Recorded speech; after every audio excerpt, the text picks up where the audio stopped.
Olá, amigos aprendizes do Evangelho. Nosso comentário hoje é do capítulo 22 do Pão Nosso, cujo título é Inconstantes, baseado numa fala que está no Evangelho de Tiago, capítulo 1, versículo 6.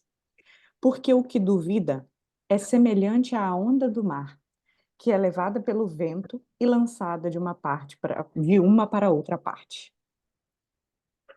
É, é isto. Muito interessante.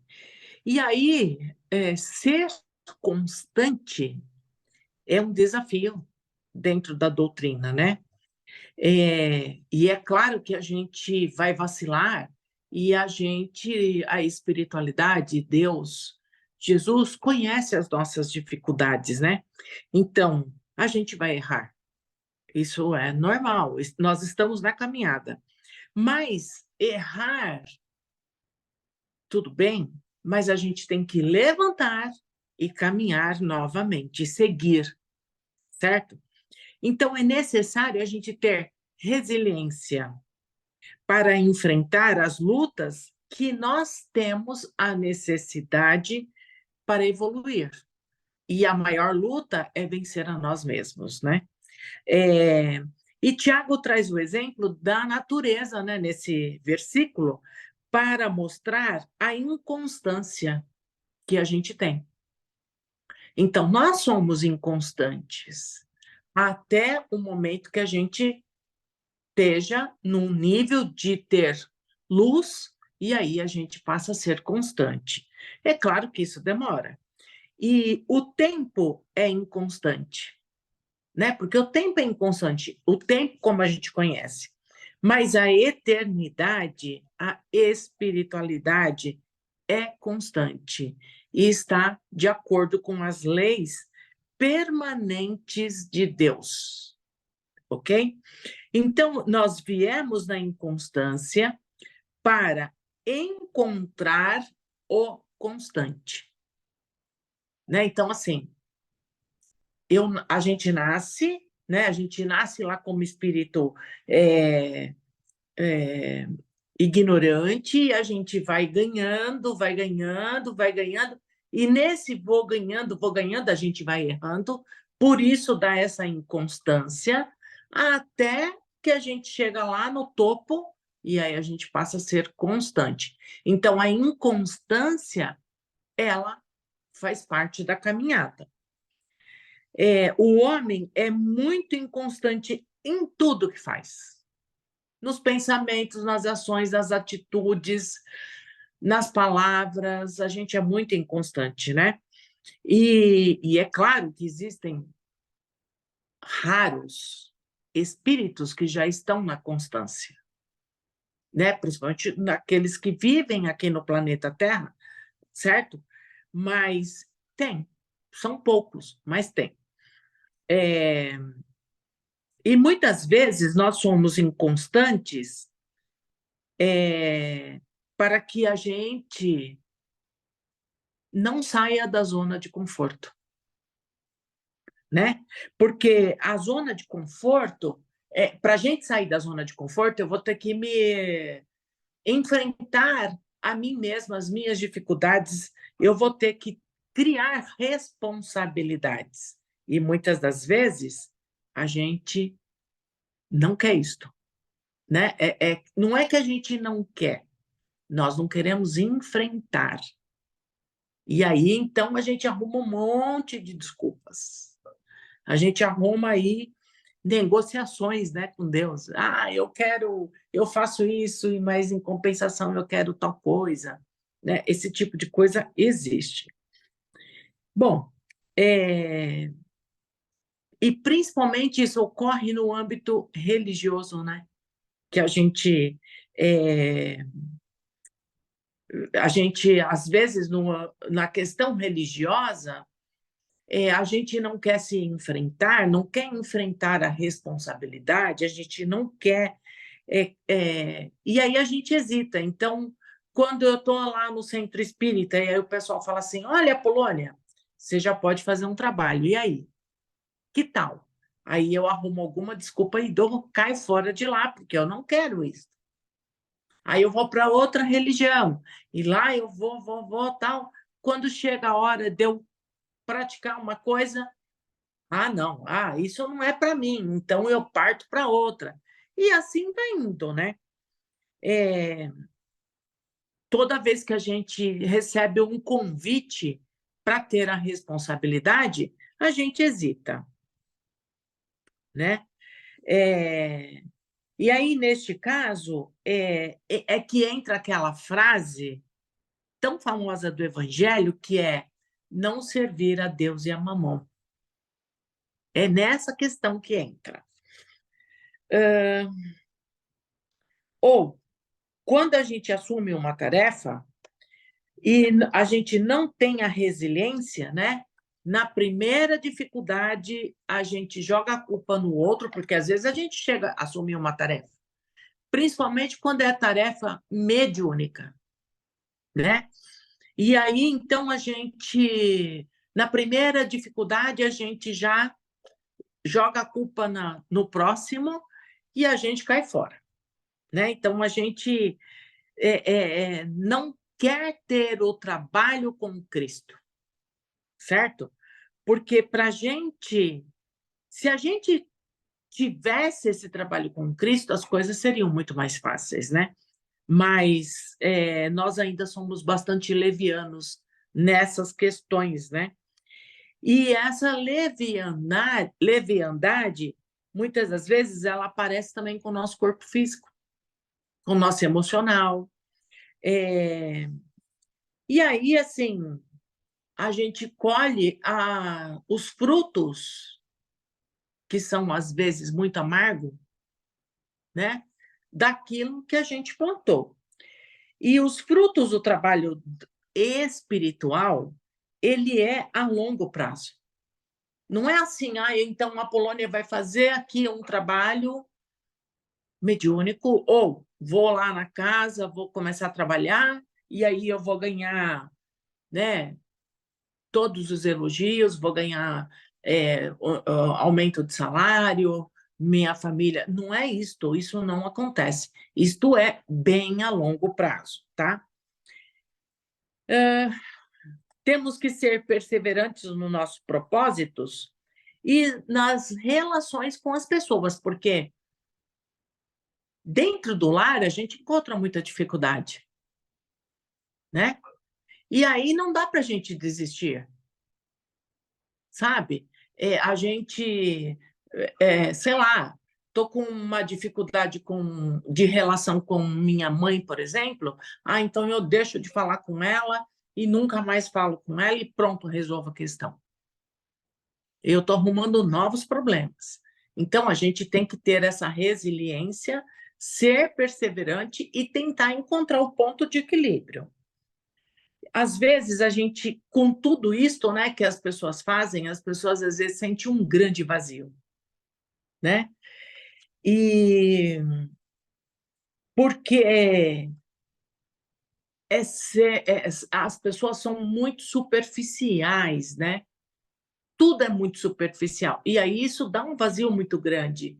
E os questionamentos, né? O que eu estou fazendo nessa vida? Por que eu estou aqui? Eu estou aqui para ser feliz. Enfim, é uma série de coisas, né?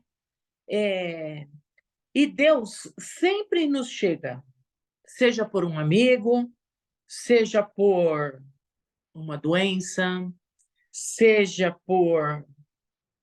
De alguma forma, Deus vai chegar até a gente. Quando é que ele chega através da doença? Quando a gente tem que ser contido, né?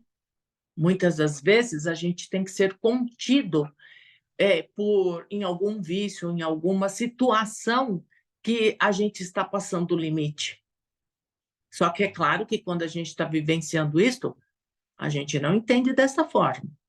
A gente acha que é um castigo, né? E não é. Então, a dádiva chegará não como desejamos, não é como a gente deseja, mas é como Deus, na sua sabedoria, sabe daquilo que nós precisamos. É isto, Lívia, o que você pode completar aí? Olha, já teve tantos capítulos aí que o Emmanuel nos elucida sobre fé, sobre ansiedade, né, que foi até um capítulo que nós gravamos recentemente.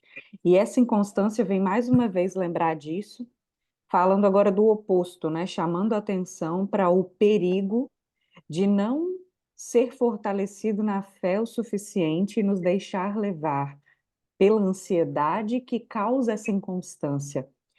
Me chamou muita atenção quando ele fala aqui de quem fica muito, talvez, ludibriado aqui com as questões científicas e filosóficas, e ele fala assim: quem se preocupa em transpor diversas portas em movimento simultâneo, ou seja, quem resolve focar em várias coisas ao mesmo tempo, acaba sem atravessar porta alguma.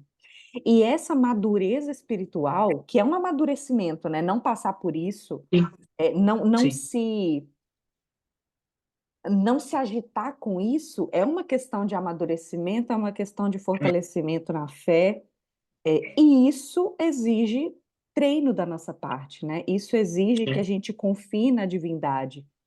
Então, você falou aí da questão mediúnica, e eu vejo muito, às vezes, quando começamos o trabalho, a questão de querer um retorno muito imediato das situações, como você falou, tal área da minha vida será resolvida.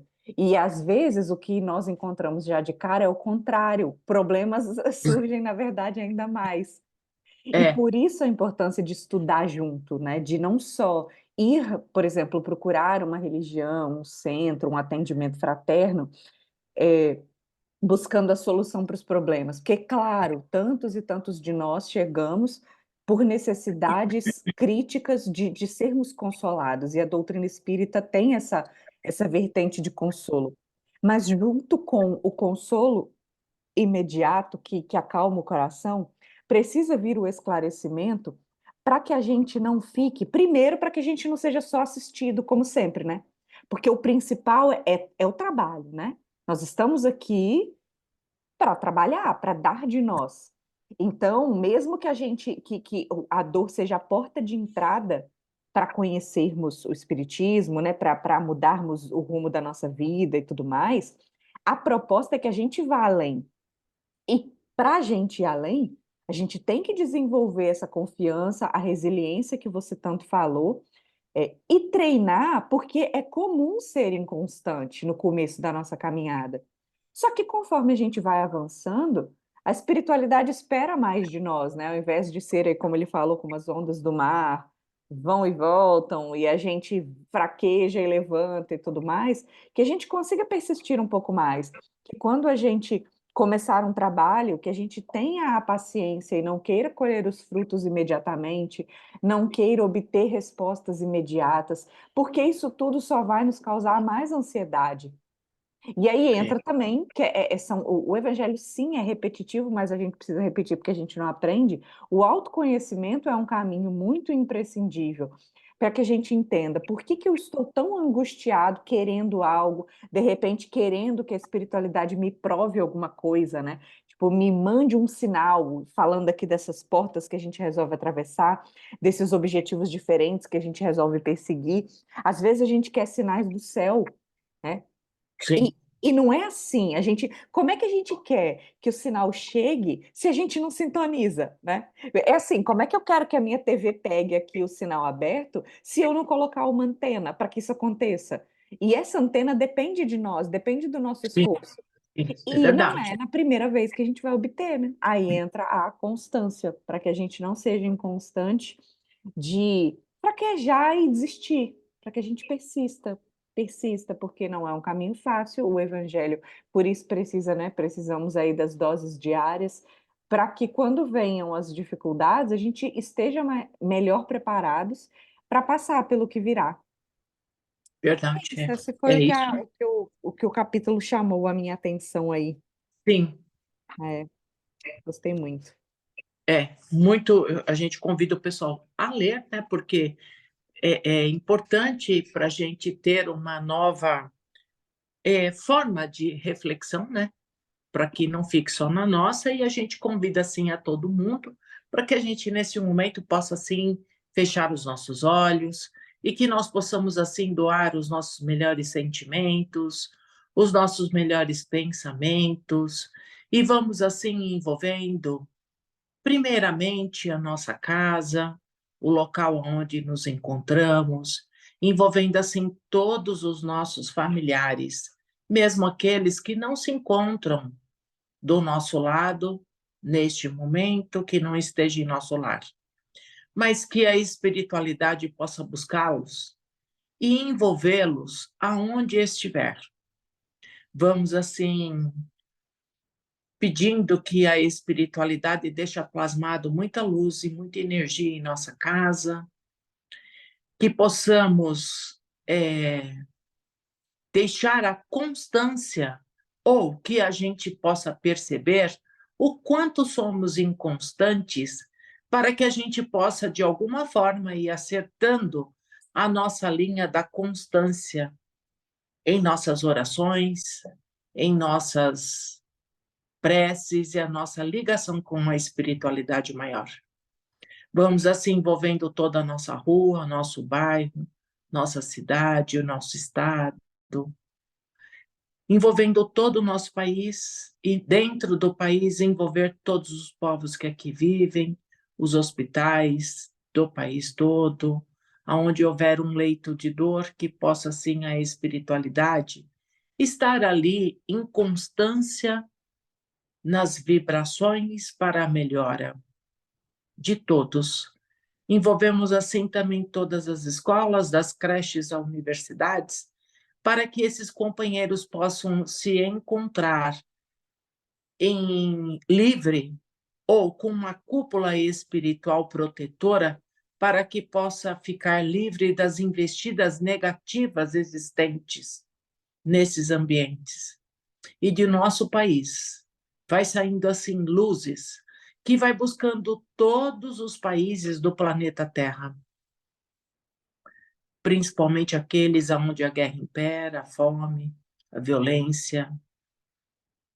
E vamos assim buscando esses companheiros, mesmo aqueles que já estão no plano espiritual, para que possam se fortalecer e que possa, sim, mesmo aqueles irmãos que estão envolvidos no mal, que possa ser envolvido pela espiritualidade maior, com muito amor, com muito carinho, para que possa, de alguma forma, modificar os seus pensamentos e as suas atitudes.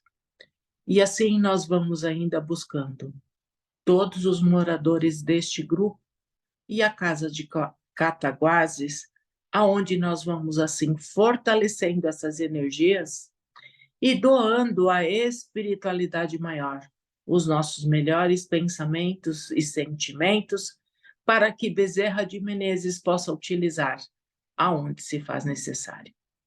E assim seja, graças a Deus, e até a próxima. Que assim seja. Até a próxima semana, pessoal. Um abraço. Até a próxima.